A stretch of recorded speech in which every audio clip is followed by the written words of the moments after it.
The hallway outside the courtroom feels colder than it should, not from air conditioning, but from what's about to surface.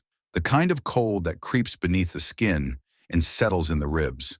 Security guards line the walls like statues, arms crossed, eyes locked. Outside, the chaos rages. Camera flashes ignite like lightning. Shouting reporters clamor for a glimpse, for a word, for anything. But inside, everything is still, tense, quiet like the air before a verdict or a funeral. A door creaks. A man steps forward, graying at the temples, shoulders broad but sagging under something far heavier than muscle. His suit doesn't fit right, as if it remembers a different body. His eyes are down. His breathing is deliberate. One exhale before his hand touches the brass handle of the courtroom door.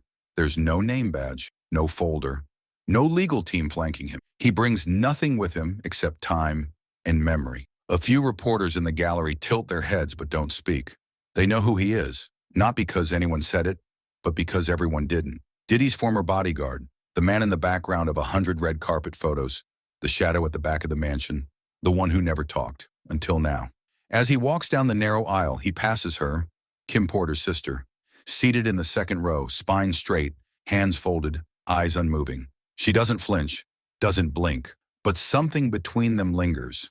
He glances at her, briefly, as if asking a silent question only ghosts understand. She meets his gaze not with rage, but with something worse, recognition. The moment hangs, the room tightens, a breath, a glance, a reckoning. Some confessions are born not from guilt, but from ghosts. It happened 3 days before the hallway, quietly, without warning, like the first tremor before the quake that splits the ground. The courtroom had already been thick with tension. Attorneys whispering behind tightly drawn folders, clerks with tight expressions, a judge whose gavel hadn't been lifted in hours. And then it came, a motion to unseal a document, 1 page, thin, titled like a bureaucratic afterthought, but radiating heat from the inside out. Protective Detail Internal Memo, 2006 to 2018. Most of it is redacted. Thick black lines slicing through names and dates like cauterized wounds. The kind of redactions that signal not privacy, but protection. Rows of text vanished. An entire paragraph, blacked out. Another name, gone. Another, obscured. But one name remains. One line survives the blackout.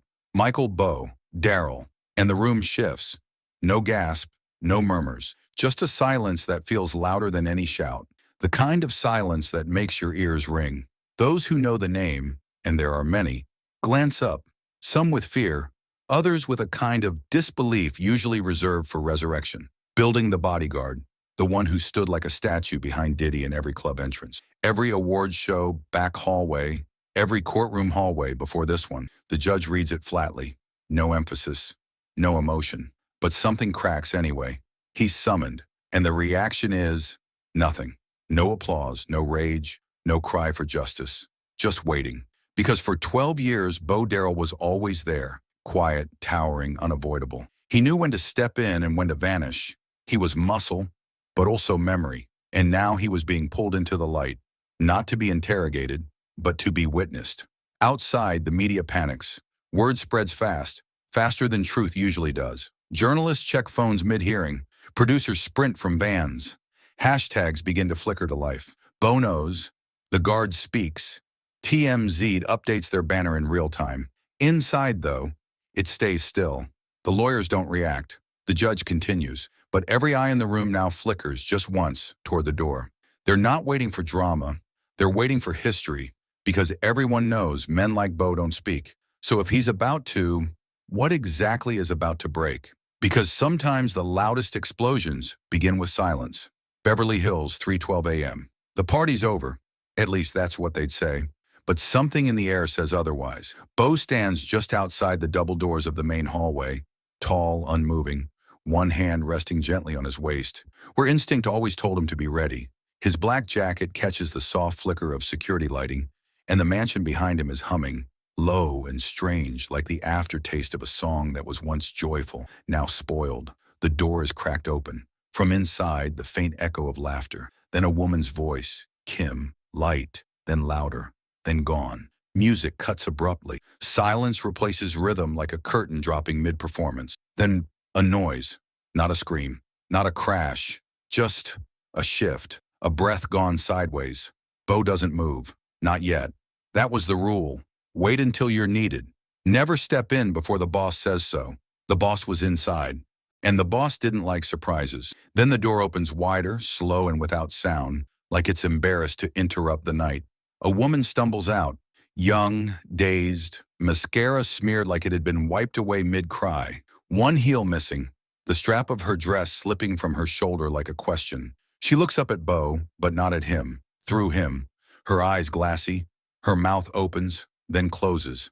No words. She keeps walking. The silence follows her down the hallway like smoke. Bo waits another beat, then steps in. The room is dim, though candles still flicker along the bar.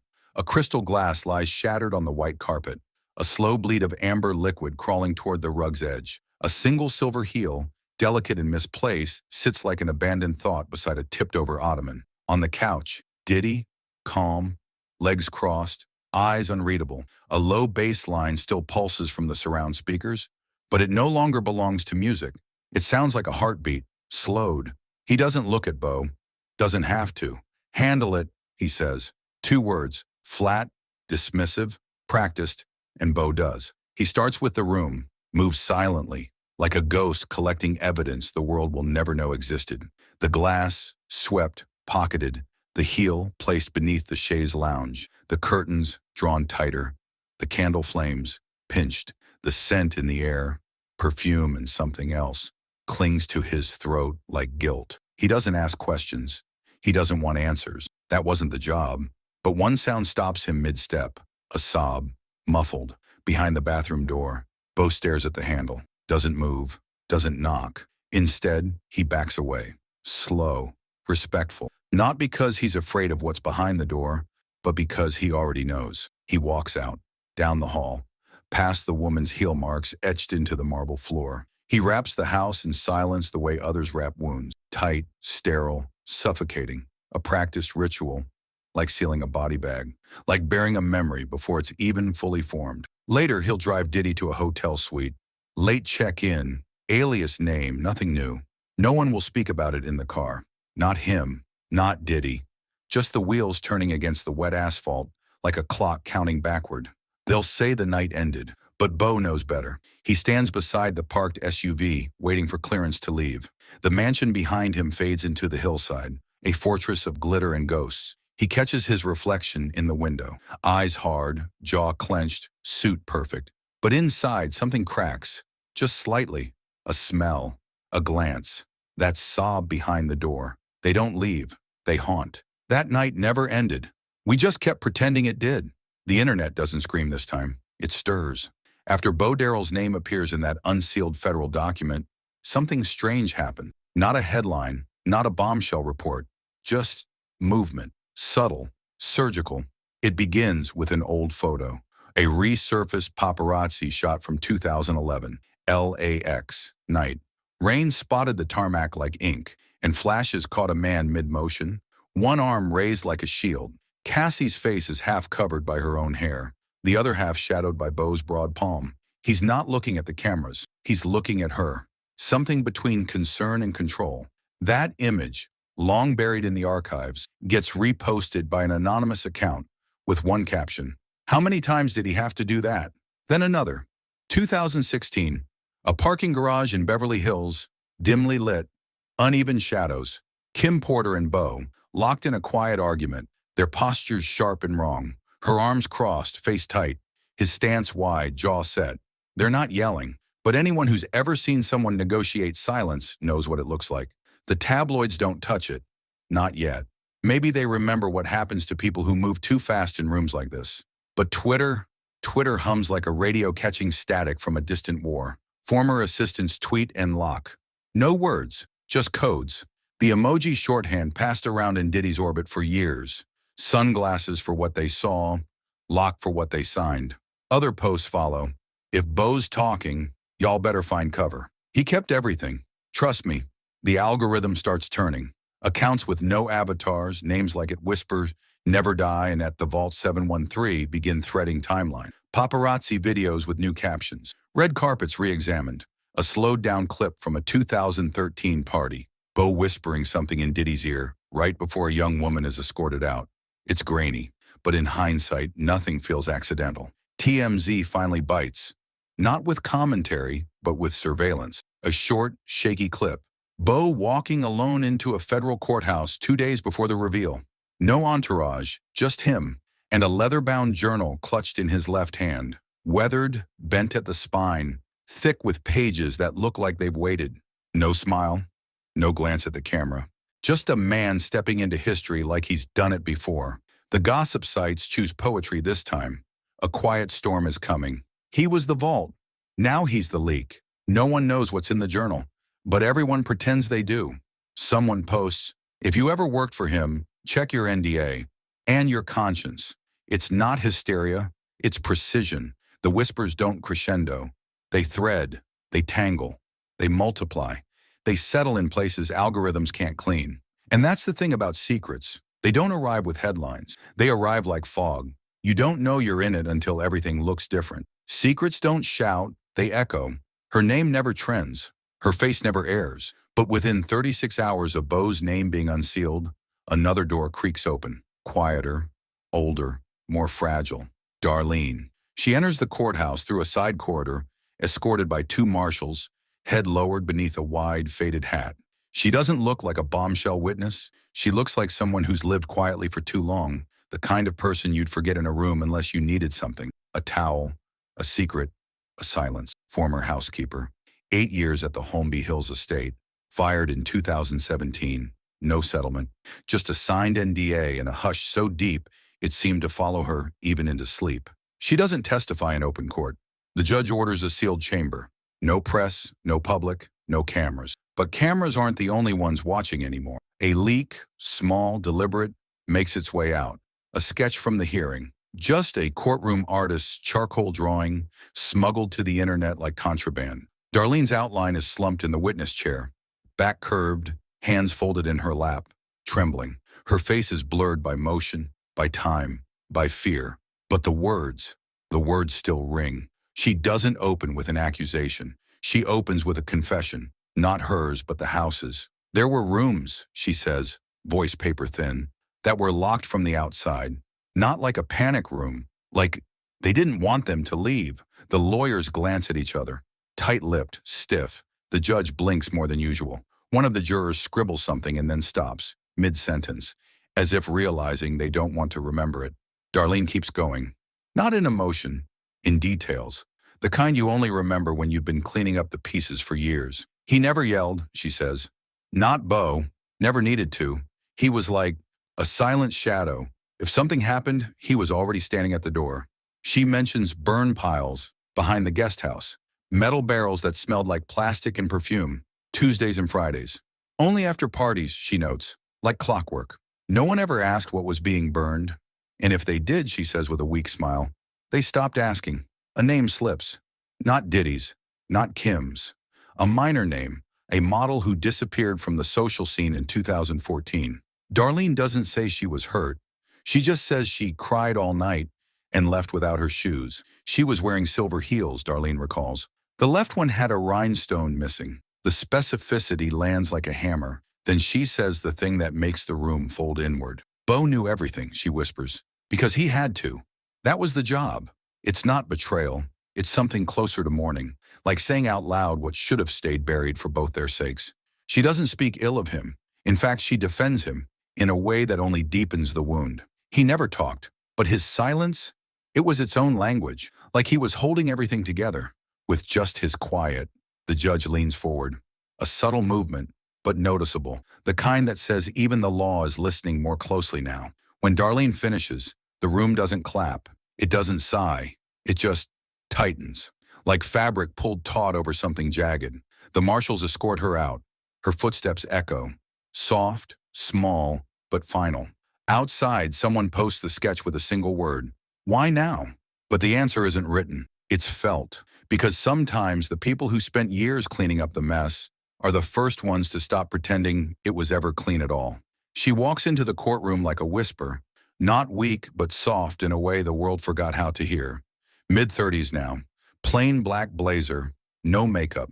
Her hair is tied back, severe, like she's trying to erase the part of her life she's about to relive. But she carries something. Not a handbag, not a phone, a journal, leather-bound, worn edges, the kind of object that doesn't just hold memories, it absorbs them. Her fingers tremble as she takes her seat, not from fear, from weight. The courtroom doesn't shift. It stills, like breath caught between ribs. The judge grants her permission to read. Her voice is steady. At first, they told me to smile, so I did, with my body. They told me not to speak, so I buried my name in silence. No one looks directly at her. They can't. It's as if eye contact might make the moment too real, too close. Even the defense team lowers their pens. She doesn't look up. Her eyes remain on the page, but her voice grows clearer, sharper, like a violin string tightening with every word. I was hired to dance, but that wasn't the job. The job was to disappear in plain sight, to be beautiful, available, replaceable. She recounts the nights, hotel rooms in cities she can't name anymore, rooms that had no official bookings, suites paid in cash, keys handed off in hallways that smelled like citrus and cologne. No check-ins, no witnesses. There were NDAS, slipped under the door like room service menus. No dates, no end clause, just signatures and silence. Her hands grip the sides of the journal now, knuckles pale, but her voice doesn't break. It descends, lower, steadier, like a diver going deeper into water she never wanted to return to. Then she says his name. Bo never touched me, but he watched. He was always there, in the corner, near the door, watching, like he was keeping count, or keeping score. A flicker across the courtroom. One juror flinches, another shifts their weight. No one speaks. Even the stenographer slows down, unsure if their fingers can keep up with memory. She closes the journal, not dramatically, just slowly, the way you close a wound that might reopen. And then she speaks from herself. No notes, no paper, just breath and pain and time. You think the worst part is what happens, but it's not. The worst part is how good you get at pretending it didn't. She describes the scent of leather couches, always cold, the smell of bleach at the mansion after the Friday parties, the presence of cameras but never flashes, cameras that never clicked, but you knew were watching. She speaks of laughter that sounded forced, of makeup that had to be redone, of girls who arrived in limos and left through back alleys, of silence, taught like choreography. We were trained to move without noise, to bend without breaking, visibly. She doesn't cry. She fractures into memory, into rhythm. Her voice catches, not on sadness, but on repetition. They said if I spoke, I'd vanish. But what if I already did? The line hangs in the air, not as a question, as a truth. The courtroom listens like it's underwater. Sound slows, breath halts, a fluorescent light flickers. Even it seems to hesitate. She looks up once, only once, and her eyes meet Bo's. He's sitting in the gallery, alone, stone-faced, but not cold. She doesn't look away. Neither does he.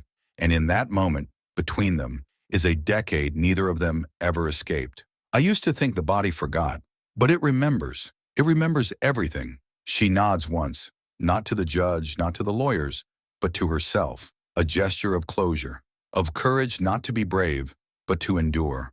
She stands, the journal clutched like a relic, a holy thing, a haunted one. She walks out the same way she came in, like a whisper, but now the silence doesn't follow her. It stays behind, clinging to the room, unspoken, unshakable, and for the first time, the court doesn't just hear the truth, it feels it.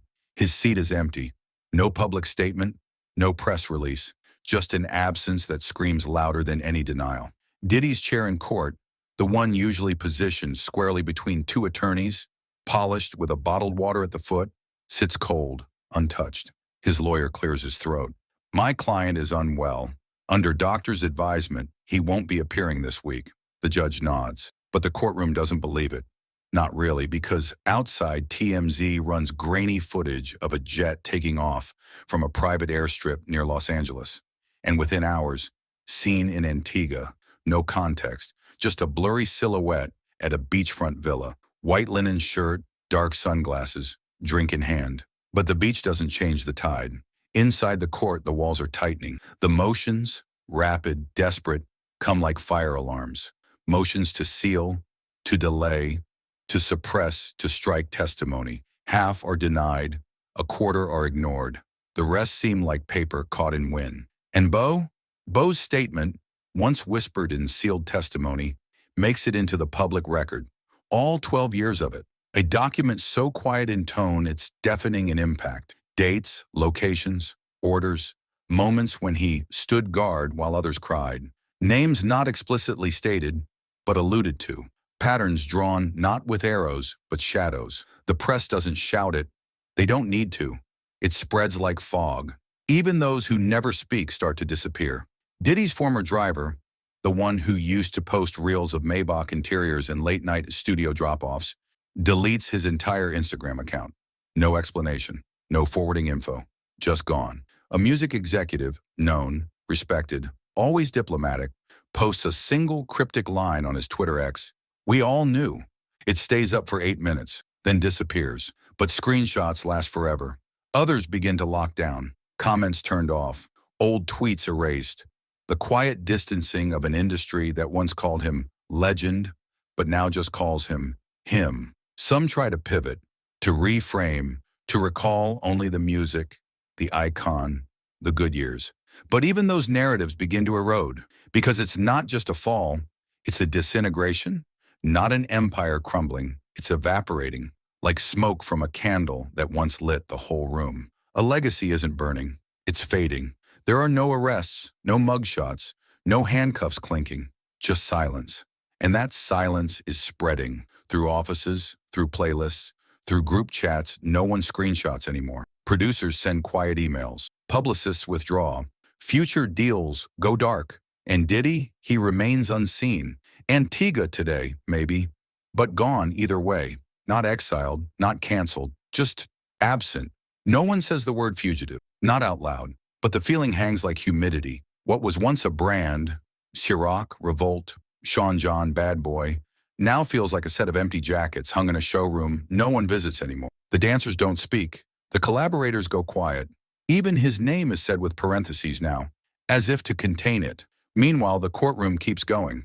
Bo returns, not with fire, but with steadiness. He does not smirk. He does not collapse. He just tells the truth, one slow breath at a time. And in that vacuum, the place where a mogul once dominated, only the echoes remain. Echoes and evidence.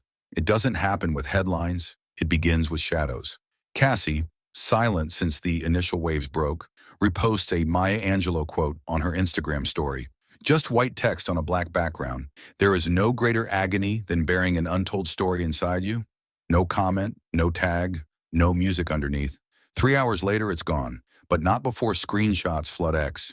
A chain reaction. Thousands of shares, each captioned with variations of, "She doesn't need to say it. We hear her." That same night, Mary J. Blige steps onto the carpet at a black tie gala in Beverly Hills. No press statement, no interviews, no entourage fanfare. But the look, unmistakable. Jet black gown, eyes concealed behind dark glasses.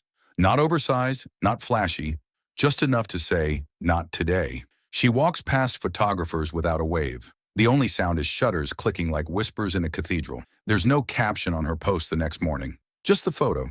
Just her, standing alone beneath a chandelier, unsmiling. And somehow it's louder than any press release. The next weekend, Usher plays a sold-out show in Atlanta. Between tracks, the crowd calls out to him. Someone near the front yells Diddy's name. He freezes. A single beat of silence, then another. 13 seconds pass, just long enough to be awkward, just short enough to be deliberate. He shakes his head. Not angrily, not even sadly, just firmly, and moves on to the next song. No comment, but his silence is deafening. Meanwhile, Oprah's network drops a trailer. The title, The Quiet Ones, Stories Behind the Spotlight. It's not a direct expose. There are no famous names in the trailer. No shocking audio, no confrontations, just dimly lit interviews. Close-ups of hands fidgeting, a woman describing a hotel hallway, another talking about a contract she never signed, but lived under for 3 years. And this line, delivered by a faceless voice, "They called us background, but we remember everything." The special airs on Sunday. By Monday, it's all anyone is talking about in industry circles. Not just for what it says, but for what it refuses to spell out.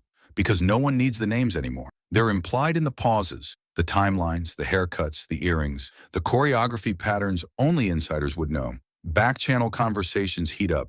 Group chats go silent. Agents begin calling old clients not to ask what they know, but to ask how to help them speak. The culture doesn't erupt. It doesn't break down. It tilts until the walls crack and no one remembers how they ever stood straight.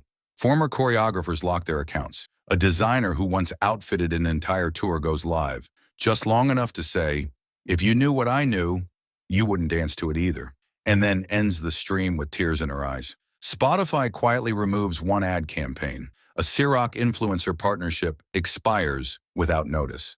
A streaming platform delays a documentary Diddy was executive producing indefinitely. The silence isn't absence, it's strategy. The media isn't canceling, it's curating. Because this isn't just about scandal, it's about taste, association, legacy. And when legacy rots from the inside, even the softest breath can blow it down. Celebrities begin making subtle shifts. One removes every old photo with him. Another changes a tour set list to omit a 2003 collaboration. A third, who once called him family, answers every interview with a smirk and a "next question." No quotes, just distance. The shift is not seismic, it's cellular. In the boardrooms, in the DM groups, in the editorial calendars. Old cover stories are pulled, playlists adjusted, reels edited, brand teams comb through archives, pulling anything that might feel too warm, too close, too complicit. What's left is a name everyone knows, but no one says out loud. A silence once guarded, now contagious. And Bo still returns to court, still quiet, still steady, but around him, the culture itself is changing. Not because he shouted, but because he didn't. And now, the world finally hears the echoes. It starts with a file, an old PDF, 2009, no password, no watermark, just uploaded, quietly, then quietly deleted. But not before it's downloaded, screenshotted, shared, dissected like scripture. A staff roster from Diddy's Holmby Hills estate, no full names, just roles. Chef number 2, sound tech, evening security, upstairs girl, and initials, circled in red ink. The kind of red that doesn't scream, it bleeds. At the bottom, MDBDSTSC2, initials known only to those who were there. But for the ones who were, it's not a list, it's a map. The court calls in a man identified only as S. He doesn't appear on camera. He sits behind a black screen, voice distorted to a low, broken hum, like a cassette tape melting in slow rewind. "I cleaned the blood once," he says. "Not sure whose." He doesn't elaborate, doesn't need to. The courtroom doesn't flinch. It exhales, like it expected this, like everyone had imagined the sentence. And finally, someone said it aloud. Then comes the sound tech, a small balding man with a twitch in his right eye. He brings nothing but a manila folder and a memory that won't die. "There were recordings," he says, "that were never used." "What kind?" His fingers tremble as he flips through faded documents. Audio logs from rehearsal nights, parties, after parties. "Sometimes we'd mic the room for vibe capture," he explains, "like for doc footage. But sometimes they said just to record. No camera, just archive." What was archive? He doesn't answer directly, just places a disc on the desk and closes his eyes. That disc never plays in open court, but it's submitted into sealed evidence. And when it's handed over, even the clerk wears gloves. Meanwhile, the seating diagram drops. A yacht party from 2015, Caribbean waters, gold-accented napkins, drone footage once uploaded to Instagram like a trophy. Now the layout is reinterpreted like a crime scene blueprint. 2 tables in particular, Table H and Table V, raise questions. Guests weren't seated by fame or status, but by function. One ex-event planner leaks the legend. H was for those who helped. V was for those who had been helped and kept quiet. The seating chart shows circles and arrows, initials written in code, but even the code smells familiar. One prosecutor reads aloud from the chart, "V3 sat next to H4, flanked by S1 for isolation. Barriers ensured V3 had no direct access to shore unless cleared by 1H. It sounds ridiculous, cinematic, paranoid, until a flight manifest from that same weekend surfaces. 4 names check in, only 3 check out. When asked who 1H refers to, the prosecutor doesn't answer, but she glances, almost imperceptibly, toward Bo. He looks down, not guilty, just exhausted. Like a man who's seen the map before the rest of the world caught up. The press tries to make sense of the patterns. NDAS signed before job offers, monthly stipends labeled retainer, surveillance footage with no timestamps, drivers who never turn left unless instructed. Another witness testifies behind a screen. A woman, clear voice, tired. I saw girls flown in with no luggage. I saw arguments followed by music so loud it made your bones hum. I saw silence passed around like currency. Court documents begin referencing a pattern of organizational control, not a cult, not a cartel, something more domestic, more insidious, a structure built not on fear, but convenience. Legal analysts call it a system of self-erasure, where the victims begin to edit themselves, where those who stay do so not because they're weak, but because the exits keep moving. The prosecution doesn't call it a conspiracy. They don't have to. The evidence isn't in what's said, it's in how it rhymes. From 2006 to 2020, the years blur, but the roles stay the same. He sings, they dance. Someone guards the door, someone cleans the floor, and someone forgets.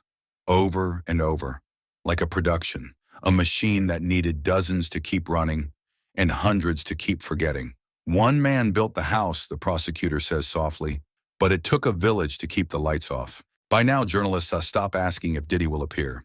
They ask, who built the locks? Because the mansion was big, but the shadows were bigger.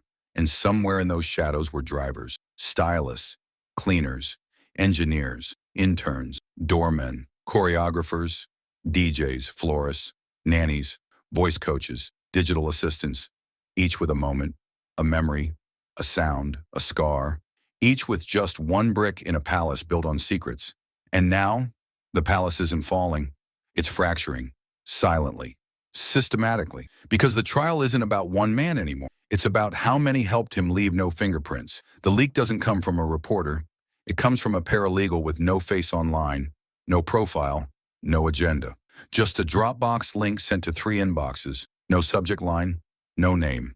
Inside, Bo's final testimony, typed, numbered, signed, stamped by the federal court, sealed until someone decided it shouldn't be. We didn't protect him, the document begins. We protected what he could do to us.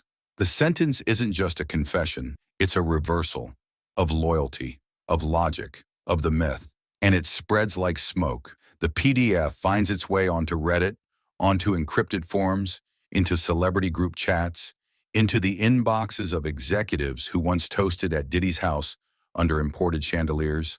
Then, the hemorrhaging begins. One PR firm cuts ties, then another. His crisis team deactivates its contact page. A spokesperson issues a single-line statement, "We are no longer representing Mr. Combs." No defense, no denial, just distance, cold and surgical. The hashtags don't trend. They don't need to. The silence is trending. Meanwhile, paparazzi are stationed outside a quiet residential cul-de-sac in Encino. It's 3:07 a.m. when the SUV arrives.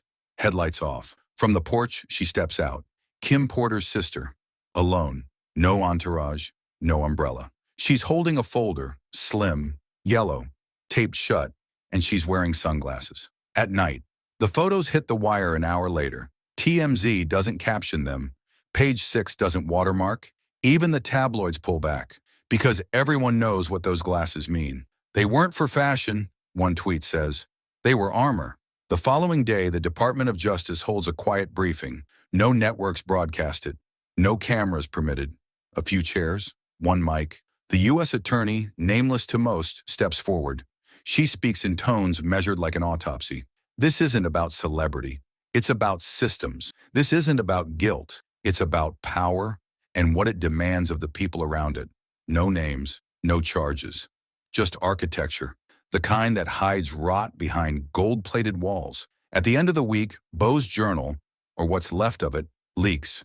Not pages, just one, the final one. Scanned, cropped, torn in the corner, but legible and blistering. You can't bury what still screams under the floorboards. And just like that, it's no longer his story.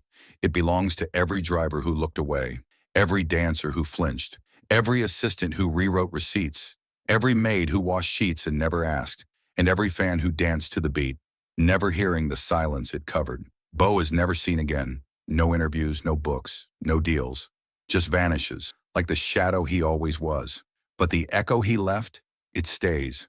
Courtrooms remain open. Depositions continue behind redacted walls. Civil cases circle like vultures, quiet and patient. And Diddy? He's not in New York, not in Miami, not in LA. Satellite footage shows a yacht, possibly Antigua, possibly not, but it doesn't matter, because his name isn't the headline anymore. The system is. The parties stopped, the studios paused, the empire? Unclaimed, no final press release, no farewell tour, just absence. Like a throne no one dares sit in now. The final collapse doesn't look like fire, or thunder, or riot. It looks like one light left on, in a mansion no one returns to, and it feels like a heartbeat, the kind you hear after the music ends, the kind that reminds you the silence was never empty. It was full of everything no one dared say. The courtroom sits hollow now, benches still aligned, microphones turned off. One overhead light flickers, soft, rhythmic, like a pulse too tired to keep time. No chatter, no press, just stillness.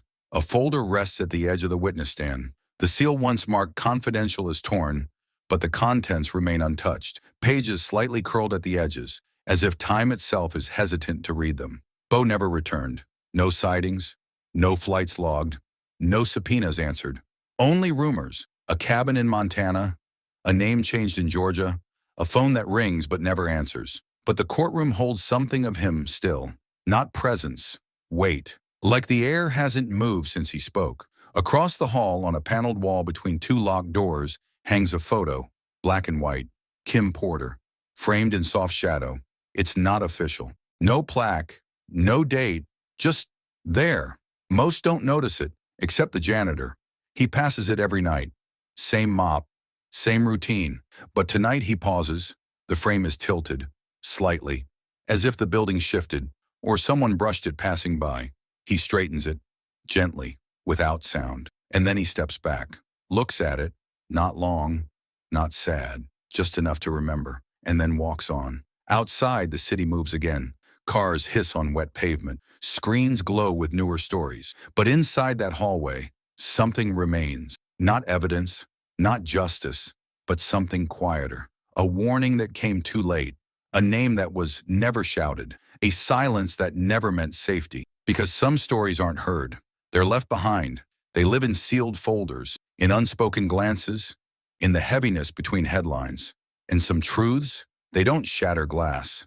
They haunt the silence it left behind.